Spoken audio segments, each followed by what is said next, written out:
What's Wrong With is a series of videos where I break down the negatives in a series I have watched and followed up with everything positive about the series. What's Wrong With is completely opinionated, and if you don't agree with my opinion, feel free to argue in the comment section below. Also, this video will contain massive spoilers, so if you want to know how I'd recommend it, skip to the final verdict session at the end. Thank you, and I hope you enjoy. So, what's wrong with the Hunger Games? This is arguably one of the most popular book series for teens, at least for my generation. Of 90s children, I suppose you should say, or towards the tail end of the 90s generation. But it's arguably good book series. Everyone likes it, and the movies have gotten pretty good publicity. So I'd just like to touch on that in this video. So let's get right into it. Poor adaptations of what the books were. So there's just a lot of things. I know people say it all the time. Oh, the movie can never have all that what the book has. I completely understand that. That's what I'm saying. There's parts that are taken out, but that doesn't stop it from having other faults besides that. So let's get right into it. With Hunger Games, there's definitely flaws, but the book itself is really good. So just talking on the book, the story starts out really slow because it has to establish the universe and stuff like that. But once it gets right into the actual games, it's pretty good, and it makes small hints at the world to come and Panem later and stuff like that. Catching Fire is actually my favorite book in the Hunger Games series. Um, I just thought it did the Hunger Games even better, and it was fantastic. Mockingjay, funny thing about that, I read half of it, and I was a little bored. The writing was different. All my friends had told me, they're like, "Oh, it's not as good. You don't need to read it." I was like, "Well, okay." So I was reading half of it, and I just stopped. So that's my own fault, but we'll get back to that later.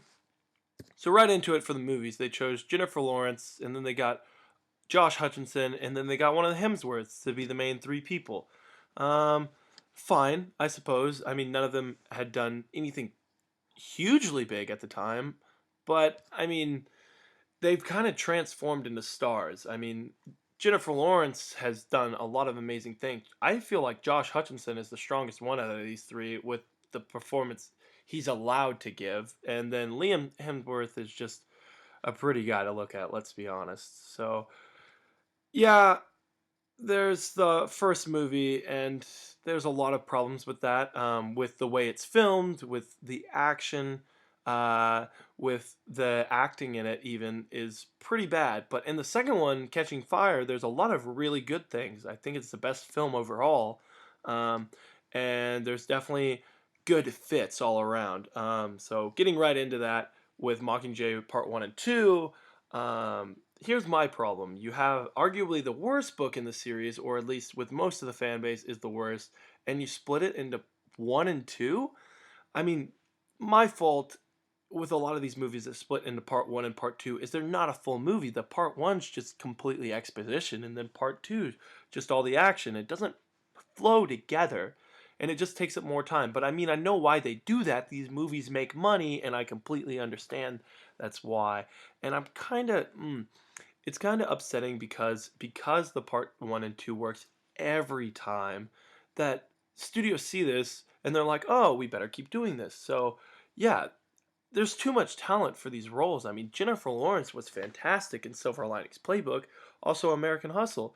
Philip Seymour Hoffman is an incredible actor. Everybody knows that. Both these two deserve more roles that are talented and not taking something that kind of, lessens their ability to perform. Also, actors' ages. When I heard Jennifer Lawrence was going to play Katniss, I said, "What? She's like 26." I was wrong at the time. She was like 21 or so. She's 25 currently. And in the first Hunger Games, she was 16. There's something wrong there. She was 21 in the first one, which is 5 years off. And I know everyone's thinking, "Oh, well, I mean, she fits in kind of," but to me, she looks older. She doesn't look like she fits here. All these other kids, except for Hemsworth, which again, he's just somewhat handsome to look at, so they had to make him an older person. Fine.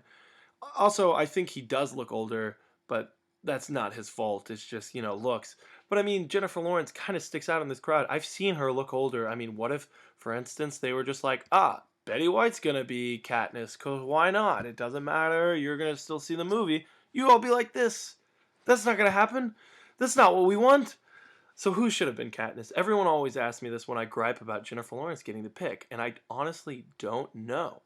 I think they should have picked someone younger, someone who looks like they're 16. So I mean, I can't complain about that because Jennifer Lawrence does an okay job, I suppose, but I would have rather had a no-name done it. It would have been really interesting to see how they progressed through it. I mean, Katniss looks young in this, and she does fine, but I know her acting abilities are better. Jennifer Lawrence can act a ton better than this. But yeah, talking about Harry Potter, they got three no names to be the kids, and that's a little bit different because they were very young. But Harry Potter is a good instance of adaptation of a book. I mean, even though it still has a part one and part two, the movies are really good. I mean, I think there's a lot of highlighted parts, and they were done really well overall. Unfortunately, there's also Twilight, which is awful. Everyone can agree. Robert Pattinson is way too good, in my opinion. I personally love him in most roles, but that's another topic for another time. Also, please stop with these Divergent movies. I'm so glad that they're not making an Allegiant Part 1 and Part 2, from what I understand. I really hope they don't. But I mean, Hunger Games made a lot of money, so why don't they make that? Oh yeah, they're making a Hunger Games prequel. Haven't you heard? Because Hunger Games Part 2 was so successful at the box office. That doesn't make sense. Why would they do that? There's no book. Oh, oh, just kidding. It makes a lot of money. Of course. That's the reason. Hollywood's only interested in movies. I really hope they're done well, don't get me wrong. I'd be interested in something like that to see maybe Haymitch's role, how he got to be an alcoholic, what he had seen, stuff like that. More money to them. The better you do it, the more money you'll get. I mean, you're already getting money regardless. This article makes me so upset. Anyway, so overall, again, Hunger Games, terrible. Catching Fire, pretty good movie. Part 1 and Part 2, not films. So obviously I have problems with three-fourths of the movies, which isn't good. So let's get right into that. What's good? In Catching Fire, I thought there were fits that knocked it right out of the park. For instance, the actor that plays Finnick, I don't know his name that well, but I thought he fit the part really good. When I was reading the book, I pictured someone like that, and Joanna also did fantastic. I don't know, both these two really fit well for me, and I thought Josh Hutchinson fit the part of Peeta pretty well. Other than that, most people in Hunger Games, the first one, they were just kind of extras besides Jennifer Lawrence and Peeta. I mean, even Hemsworth doesn't get that many lines. He's just like, "Oh, please don't go, Katniss. I love you," stuff like that. So overall, the two male leads are fine. I mean, Josh Hutchinson is there to be the loving and compassionate one that's supposed to win over Katniss, and Hemsworth is supposed to be pretty. So they both knock it out of the park with those roles. I mean, Hemsworth looks really handsome in all four movies, and then Josh Hutchinson has a role of playing the crazy guy, also playing the guy that falls in love with Katniss, stuff like that. And I think he does it pretty well. Um, Harrelson playing Haymitch, I also thought was pretty good. I mean, it's kind of weird to see Harrelson play a guy with a wig, but whatever. It was cool. Also, the cinematography got better. In the first one, it was completely awful. There was shaky cam, there wasn't good scenes and stuff like that. But the reason is because they switched directors. The guy on the left is the first Hunger Games. Unfortunately, I don't know the names of either of these two. But he did a terrible job. He didn't even understand filming. The second guy did an okay job. He understands good shots. He understands, oh, hey, you didn't say that line correctly. Put a little more emotion in it, maybe. And he fixed it. So, again, this isn't targeted to me. This is targeted for all the fans that fell in love with the books. I like the books, but I mean, I'm not out there saying, oh, God, please read them. So, I mean, to all these 16-year-olds, they're selling tickets. Everyone that doesn't like Allegiant and Divergent, even though they're terrible, I'm sure the books are fine, but they're terrible movies. The teens admit that, but they still want to see it. So they want to see this adaptation. And again, they're doing it fine. People say, oh, it was pretty good because their expectations are pretty low. So, final verdict. I've said a lot of negative things about this, but Hunger Games itself isn't a bad book. For people ages, I'd say about 11 to 16, it's a really good book series. So I'd recommend reading it over watching it. Again, the movies are fine.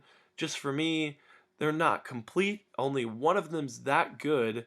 So I'd read the books. There's a lot of good stuff in them. So definitely read the books if you get the chance. Thank you. I hope you enjoyed this video. Thanks for watching.